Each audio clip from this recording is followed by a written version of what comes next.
تاریخ ہمیشہ ویسی نہیں ہوتی جیسی نظر آتی ہے۔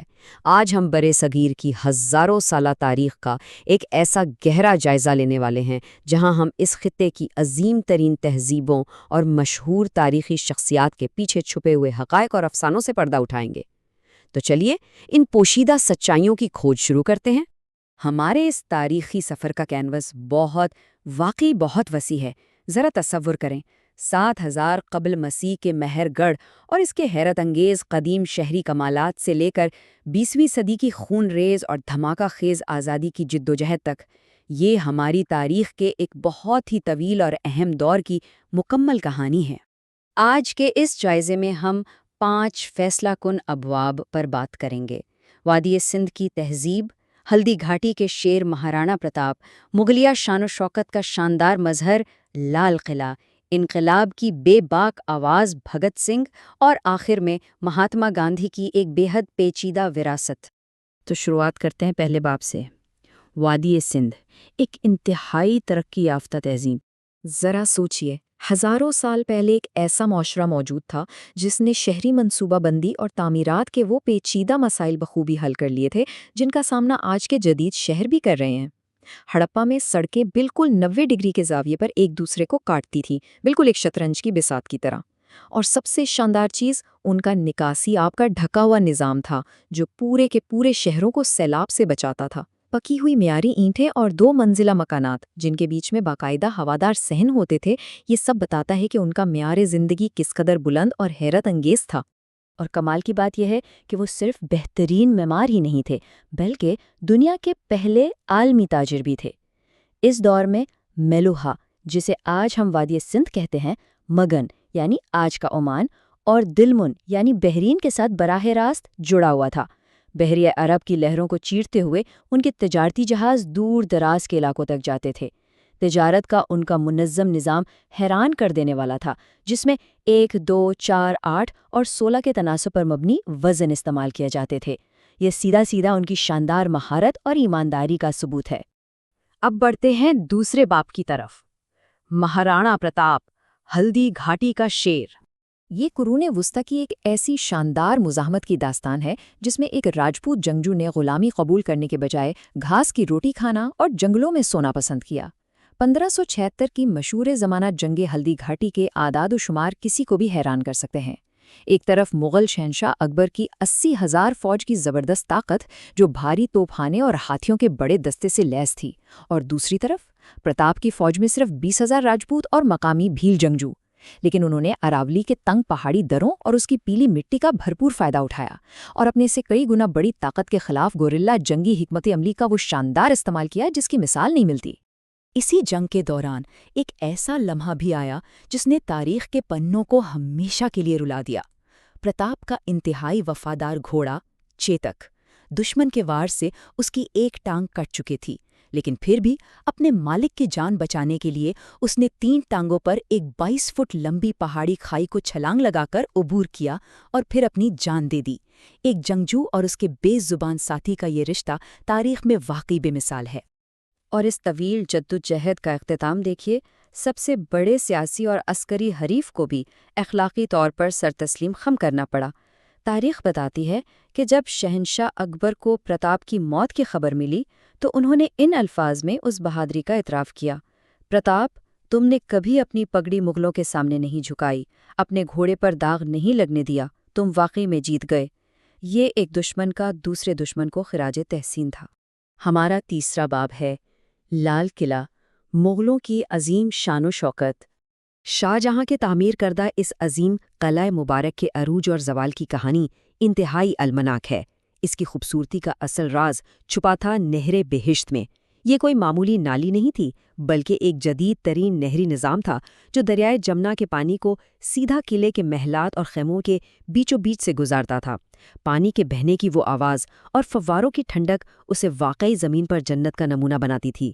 اور ہاں، اسی قلعے کے دیوان خاص میں مشہور زمانہ تخت طاؤس رکھا جاتا تھا جس کے عین اوپر ٹھوس چاندی کی چھت ہوا کرتی تھی۔ کیا ہی شان و شوکت تھی۔ لیکن وقت کبھی ایک سا نہیں رہتا۔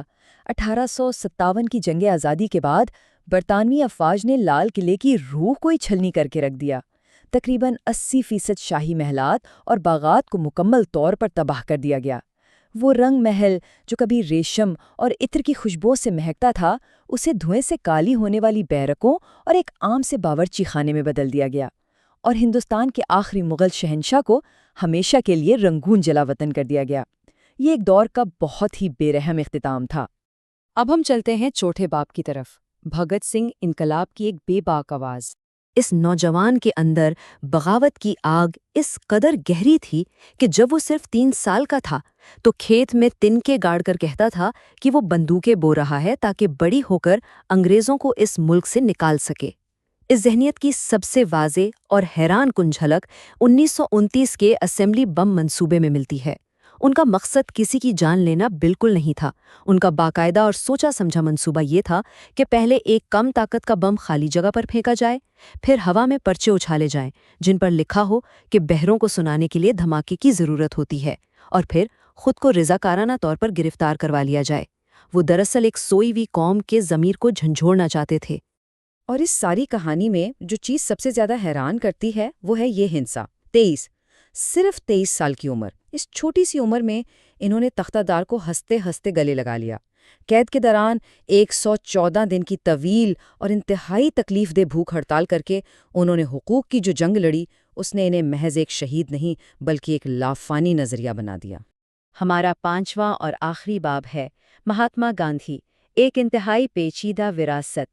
تاریخی شخصیات کو مکمل طور پر سمجھنے کے لیے ہمیں ایک غیر جانبدارانہ اور تجزیاتی انداز اپنانا پڑتا ہے۔ مستند تاریخی دستاویزات مہاتما گاندھی کے جنسی پرہیز یعنی برہمچریہ کے انتہائی متنازع تجربات کی تصدیق کرتی ہیں۔ مثال کے طور پر نواخلی کے خون ریز فسادات جیسے انتہائی نازک وقت میں انہوں نے اپنی روحانی پاکیزگی آزمانے کے لیے اپنی کم عمر رشتہ داروں کے ساتھ برہانہ سونے کے تجربات کیے۔ ان اقدامات نے نہ صرف سماجی طور پر شدت ہلچل مچائی بلکہ سردار پٹیل جیسے قریبی پولیٹیکل ساتھیوں کی طرف سے سخت تنقید کا نشانہ بنے اور کئی قریبی پیروکاروں نے احتجاجاً استعفے تک دے دیے۔ اس کے ساتھ ہی تاریخ میں ذات پات کے نظام پر گاندھی اور ڈاکٹر BR امبیڈکر کے درمیان ایک بہت بڑی نظریاتی ٹکر بھی سامنے آتی ہے۔ ایک طرف گاندھی جی تھے جو چھوٹ چھات کو تو برا مانتے تھے، لیکن ان کا ماننا تھا کہ ذات پات کی ورن درجہ بندی اور آبائی پیشے ہندو معاشرے کو مستحکم رکھتے ہیں، اور دوسری طرف ڈاکٹر امبیڈکر تھے جو اس نظام کے مکمل اور قطعی خاتمے کا مطالبہ کر رہے تھے۔ ان کا نظریہ تھا کہ پیدائشی بنیاد پر کسی مخصوص محنت یا پیشے کی تعریف کرنا دراصل اس طبقے کا بدترین ذہنی استحصال ہے۔ یہ دو بالکل مختلف اور متضاد نقطۂ نظر تھے۔ اور پھر تاریخ ایک انتہائی متشدد موڑ لیتی ہے۔ ہم یہاں اس تلخ تاریخی ریکارڈ کو بالکل غیر جانبداری سے پیش کر رہے ہیں جو اس دور کی ایک گہری قومی خلیج کو ظاہر کرتا ہے۔ ناتھورام گوڈسے نے اپنے اس سنگین جرم کے جواز کے طور پر جو بیان پیش کیا وہ کچھ یوں تھا: میں نے اس شخص پر گولی چلائی جس کی پالیسیوں نے ہندوؤں کو تباہی کے کنارے لا کھڑا کیا۔ یہ وہ الفاظ ہیں جو تاریخ کے ریکارڈ کا باقاعدہ حصہ ہیں، لیکن ان تمام ذاتی اور سیاسی تضادات کے باوجود آج کے دور میں گاندھی کے افکار کی اہمیت کو نظر انداز نہیں کیا جا سکتا۔ خود انحصاری اور غیر مرکزی معاشیت یعنی ڈی سینٹرلائزڈ اکانومی کا ان کا تصور، ماحولیاتی تحفظ کی ان کی ابتدائی اور مضبوط وکالت، اور سامراجی طاقتوں کے خلاف عدم تشدد کا غیر متزلزل راستہ، یہ وہ افکار ہے جو آج کی معاشی اور ماحولیاتی بحران کا شکار دنیا کے لیے بہت ہی عملی اور انتہائی ضروری سبق پیش کرتے ہیں۔ تو اس تفصیلی جائزے کے اختتام پر ایک بہت اہم سوال ابھر کر سامنے آتا ہے: ہم تاریخ کے ان عظیم ہیروز کے شاندار کارناموں کو ان کی گہری اور بعض اوقات خطرناک انسانی خامیوں کے ساتھ آخر کیسے تولتے ہیں؟ اس سے ہمیں یہ سیکھنے کو ملتا ہے کہ تاریخ کبھی بھی بلیک اینڈ وائٹ نہیں ہوتی۔ ہر بڑی شخصیت کے اندر ایک عام انسان بستا ہے جو غلطیاں کر سکتا ہے، اور شاید یہی وہ سوچ ہے جو ہمیں تاریخ کو اس کی اصل اور کھری صورت میں سمجھنے کی تحریک دیتی ہے۔